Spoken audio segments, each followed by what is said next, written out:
ही गीत लिखियो है मिठल प्रेमी जंहिंखे गायो है बाशुकली परियाणी। आई ही गीत डेडिकेट कया थो पंहिंजे सरदार मीर तैमूर खान पंवर के आई जो ही दादू जी बाशऊर अवाम के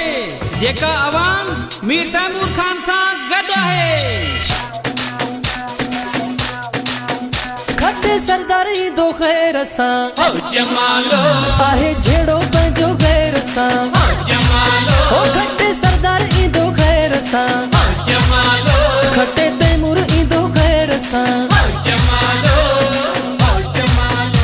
बाबा जमालो ओ जमालो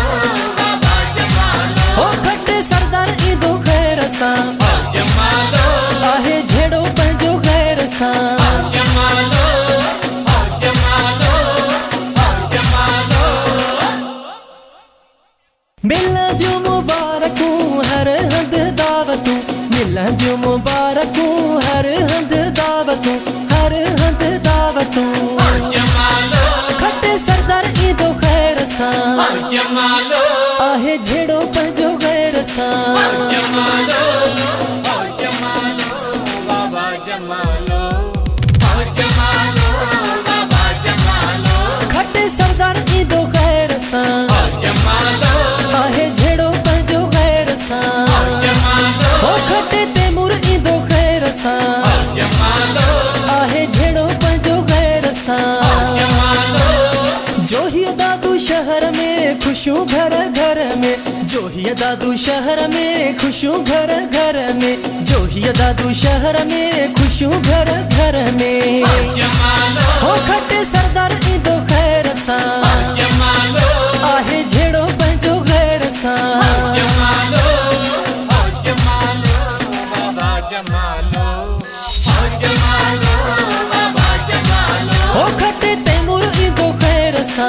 जमालो खटे सरदार ईदो खैर सा जमालो हो खटे सरदार ईदो खैर सा जमालो आहे झेड़ो पंहिंजो खैर सा जमालो पंवर सारा खिलंदा नंढा वॾा नचंदा पंवर सारा खिलंदा नंढा वॾा नचंदा पंवर सारा खिलंदा नंढा वॾा नचंदा जमालो हो खटे सरदार ईदो खैर सा जमालो जमालो जमालो बाबा जमालो जमालो बाबा जमालो हो खटे सरदार ईदो खैर सा जमालो आहे झेड़ो पंहिंजो खैर सा